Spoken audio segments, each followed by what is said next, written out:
wabarakatuh. Dalam video ini berisikan tentang delivery, interaction, dan asesmen mata kuliah kesehatan perempuan dan perencanaan keluarga.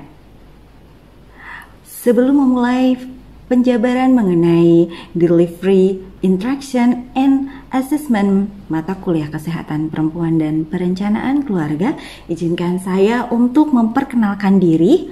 Nama saya Cynthia Pusparini, Sarjana Sains Terapan Magister Kesehatan.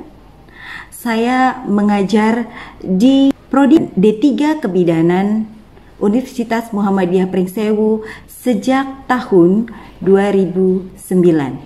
Terhitung sejak saat ini, saya telah mengajar selama 13 tahun. Adapun mata kuliah yang saya ajar pada Prodi D3 Kebidanan, yaitu yang pertama adalah Kesehatan Perempuan dan Perencanaan Keluarga. Selanjutnya, Asuhan Kebidanan pada Persalinan dan Bayi Baru Lahir.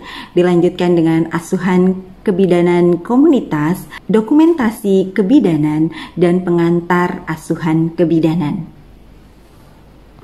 Kita akan bahas satu persatu. Yang pertama mengenai delivery.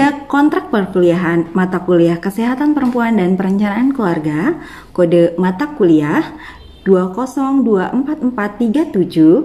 semester 4, bobot SKS, teori 2 SKS, dan praktek 2 SKS. Dosen pengampu, Cynthia Pusparini, Sarjana Sains Terapan Magister Kesehatan, selaku koordinator, dan Analia Kunang, Sarjana Sains Terapan Magister Kesehatan, lalu Nurwinda Saputri, Magister Kebidanan, Yosi Wijayanti, Sarjana Sains Terapan Magister Kesehatan. Sedangkan pertemuan mata kuliah ini berjumlah 14 kali pertemuan. Dalam kontrak kuliah, strategi pendekatan dengan pembelajaran orang dewasa atau menggunakan andragogi. Lalu selanjutnya pengambilan keputusan berdasarkan kesepakatan bersama dan menjunjung nilai-nilai Islam dalam proses pembelajaran.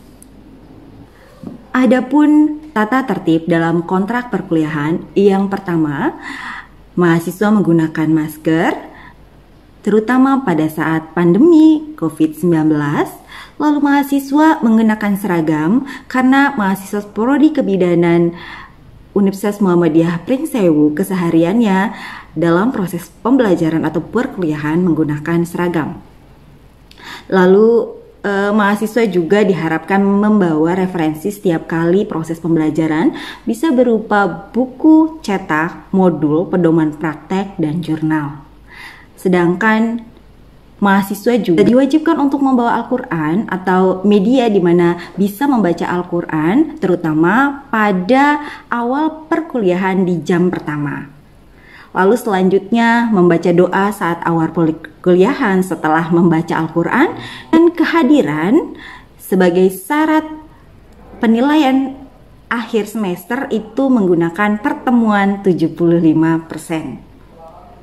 Sedangkan yang terakhir adalah menciptakan lingkungan belajar yang tenang, nyaman, dan bersih. Deskripsi mata kuliah. Setelah menyelesaikan mata kuliah ini, mahasiswa akan mampu melaksanakan asuhan, kesehatan reproduksi, dan pelayanan keluarga berencana. Pertemuan pertama akan membahas mengenai konsep kesehatan reproduksi dan aspek legal kesehatan reproduksi. Lalu pertemuan kedua akan membahas mengenai indikator kesehatan wanita sepanjang siklus kehidupan wanita dan kesehatan reproduksi dalam perspektif gender, dimensi sosial wanita, dan masalah gangguan kesehatan reproduksi. Untuk pertemuan yang ketiga akan membahas deteksi dini komplikasi permasalahan fisik dan psikologi kesehatan reproduksi yang berintegrasi dengan pengabdian masyarakat. Yang keempat, berisi tentang upaya promotif dan preventif yang berhubungan dengan kesehatan reproduksi. Lalu untuk pertemuan kelima, kesehatan reproduksi dalam pelayanan KB berdasarkan perspektif Islam. Pertemuan yang keenam selanjutnya, konseling kesehatan reproduksi pada remaja, dewasa, dan menopause yang terintegrasi dalam pengabdian masyarakat. Yang ketujuh, konsep kependudukan dan konsep pelayanan keluarga berencana. Selanjutnya untuk ke pertemuan 8, 9, 10, dan 11 akan membahas tentang macam-macam metode KB atau keluarga berencana berdasarkan evidence-based practice. Nah, di sini akan dibagi menjadi 4 pertemuan karena akan membahas kontrasepsi sederhana tanpa alat, sederhana dengan alat, kontrasepsi hormonal, kontrasepsi modern, termasuk di dalamnya ada pil, suntik, implan, IUD, dan yang terakhir adalah kontrasepsi mantap, metode operasi wanita dan metode operasi pria. Lalu pada pertemuan ke-12 berisi tentang konseling dalam pelayanan KB, dan pertemuan 13 berisi tentang pendokumentasian pelaporan dan rujukan pelayanan kesehatan reproduksi dan keluarga berencana. Dan yang terakhir berisi pemberian asuhan kebidanan kesehatan reproduksi dan keluarga berencana sesuai wewenang bidan. Adapun capaian pembelajaran mata kuliah yang disebut dengan CPMK, yang pertama, mahasiswa mampu memahami konsep kesehatan reproduksi dan aspek legal. Lalu mahasiswa mampu memahami indikator kesehatan wanita sepanjang siklus kehidupan wanita dan kesehatan reproduksi dalam perspektif gender, dimensi sosial wanita, dan masalah gangguan reproduksi. Lalu selanjutnya mahasiswa mampu melakukan deteksi dini komplikasi permasalahan fisik dan psikologi kesehatan reproduksi yang terintegrasi dengan kesehatan masyarakat, dengan pengabdian kepada masyarakat. Lalu mampu melakukan upaya promotif dan preventif yang berhubungan dengan kesehatan reproduksi. Selanjutnya mampu memahami kesehatan reproduksi dan pelayanan KB berdasarkan perspektif Islam. Selain itu, mahasiswa juga dituntut mampu untuk melakukan konseling kesehatan reproduksi pada remaja, dewasa, dan menopause yang terintegrasi pada pengabdian masyarakat. Lalu mahasiswa mampu memahami konsep kependudukan dan konsep keluarga berencana. Mahasiswa mampu menjelaskan tentang macam-macam metode KB berdasarkan evidence-based, dan mahasiswa mampu melakukan konseling dalam pelayanan KB. Selanjutnya, mahasiswa mampu melakukan pendokumentasian, pelaporan, dan rujukan pelayanan kesehatan reproduksi dan KB. Dan yang terakhir adalah mahasiswa mampu memberikan asuhan kebidanan kesehatan reproduksi dan KB sesuai wewenang bidan. Pembelajaran dalam mata kuliah kesehatan perempuan dan perencanaan keluarga, yaitu dengan pendekatan pembelajaran inovasi era pendidikan 4.0, di mana menggunakan sumber-sumber referensi terkini. Dilanjutkan dengan menjunjung kearifan lokal disesuaikan dengan keadaan lokal, regional maupun nasional di Indonesia. Lalu menggunakan referensi berbahasa Indonesia dan berbahasa Inggris. Beberapa referensi yang digunakan yaitu ABPK. ABPK sendiri adalah alat bantu pengambilan keputusan pada keluarga berencana edisi revisi 2018 dan Peraturan Menteri Kesehatan Nomor 21 Tahun 2021 tentang penyelenggaraan pelayanan kesehatan. Lalu kita lanjut ke interaction dalam mata kuliah kesehatan perempuan dan perencanaan keluarga.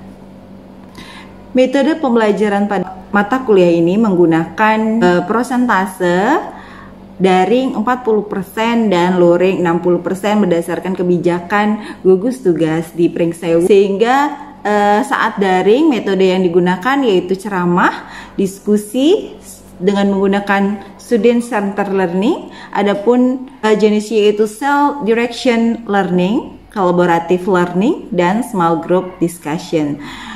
Bisa melalui Zoom atau Google Meet atau Google Classroom, bisa menggunakan video pembelajaran YouTube dan memberikan studi kasus.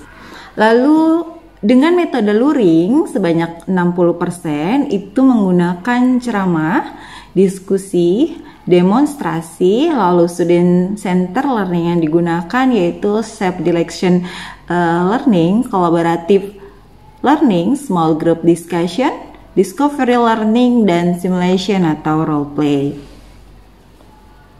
Pada sistem pembelajaran self-direction learning itu mahasiswa ditugaskan paper atau makalah, lalu collaborative learning itu menggunakan studi kasus, dan small group discussion biasanya mereka dibagi menjadi beberapa kelompok terdiri dari 5-6 orang, baik itu pada teori maupun pada saat praktek. Selanjutnya adalah simulation atau role play, di mana mereka bermain peran, contohnya berperan dalam konseling dan pendidikan kesehatan. Dilanjutkan dengan discovery learning, di mana mereka terjun langsung ke lahan untuk melakukan survei dan wawancara terkait tema-tema atau materi yang berhubungan dengan publik, ya.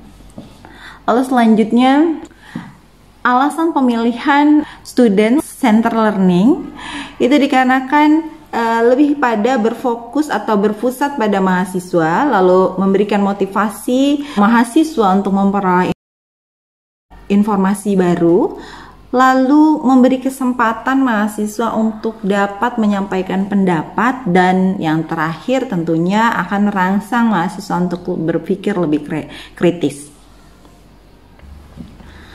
Lalu beranjak ke tahapan yang ketiga, di mana kita akan melakukan asesmen atau penilaian mahasiswa pada mata kuliah kesehatan perempuan dan perencanaan keluarga. Adapun penilaiannya itu dibagi setidaknya melalui teori maupun praktek, di mana terdapat kemampuan atau keterampilan soft skill dan hard skill. Kemampuan soft skill itu menilai kemampuan beradaptasi, komunikasi, kepemimpinan, pengambilan keputusan, pemecahan masalah, dan konflik resolution. Sedangkan untuk hard skill lebih kepada technical test atau praktik test, tentu saja dapat melakukan asuhan kebidanan kesehatan reproduksi dan pelayanan kontrasepsi atau keluarga berencana. Adapun sistem penilaian yang digunakan yaitu ada beberapa aspek penilaian dilihat. Yang pertama adalah sikap, yaitu menyampaikan pendapat dalam saat diskusi, tanggung jawab dalam menyelesaikan tugas, lalu dalam aspek pengetahuan, penguasaan materi yang ditunjukkan pada saat melakukan diskusi dan presentasi, lalu keterampilan itu bagaimana mahasiswa mampu melakukan pengkajian data subjektif, objektif, menentukan diagnosa dan penata laksanaan, lalu kemampuan komunikasi dan konseling dalam memberikan asuhan kesehatan reproduksi dan keluarga berencana, serta kemampuan untuk melakukan penata laksanaan sesuai dengan daftar tilik. Dan hal tersebut tentu saja nanti terangkum pada kuis, tugas-tugas, penilaian tengah semester dan penilaian akhir semester yang dapat berupa ujian tulis maupun ujian praktek. Sistem penilaian yang digunakan dari kuis, tugas, penilaian tengah semester maupun penilaian akhir semester berupa tulis dan praktek memiliki bobot nilai atau persentase. Yang pertama adalah rata-rata nilai kuis atau NK kita singkat itu sebanyak 25%, lalu rata-rata nilai tugas atau NT itu sebanyak 30%, dan nilai penilaian tengah semester itu 20%, dan yang terakhir adalah penilaian akhir semester 25%. Mengenai sistem penilaian dari masing-masing item tadi, ya yang pertama adalah kuis atau aplikasi Quizzes. Lalu selanjutnya untuk tugas, makalah, studi kasus kebidanan atau presentasi hasil discovery-nya. Lalu untuk penilaian tengah semester atau PTS, makalah dan soal-soal uji kompetensi. Jadi bisa diberikan soal atau alternatifnya menggunakan makalah. Dan yang terakhir untuk penilaian akhir semester atau soal-soal uji kompetensi dengan uji tulis itu 30 soal per SKS-nya. Jadi kalau mata kuliah tersebut ada 4 SKS akan menentukan jumlahnya. Dan yang terakhir untuk PAS itu juga terdapat uji praktek. yaitu uji di laboratorium dengan menggunakan daftar tilik. Nah, di sini sistem penilaian tersebut, jika ternyata dari kuis, tugas, PTS maupun PAS, baik uji tulis maupun praktek, itu mahasiswa tidak lulus atau belum lulus, mereka memiliki kesempatan untuk melakukan uji ulang, sehingga dapat memperbaiki nilai. Dan untuk penutup, terima kasih. Ada sedikit kata dari saya mengenai penghargaan tertinggi dari kerja kelas bukan karena hasil, melainkan bagaimana kamu berkembang karenanya. Dan yang terakhir, berkembang dan menjadi lebih baik adalah keharusan dalam mendidik generasi penerus bangsa. Saya undur diri, mohon maaf jika ada kesalahan. Saya akhiri, wabillahi taufiq wal hidayah. Wassalamualaikum warahmatullahi wabarakatuh.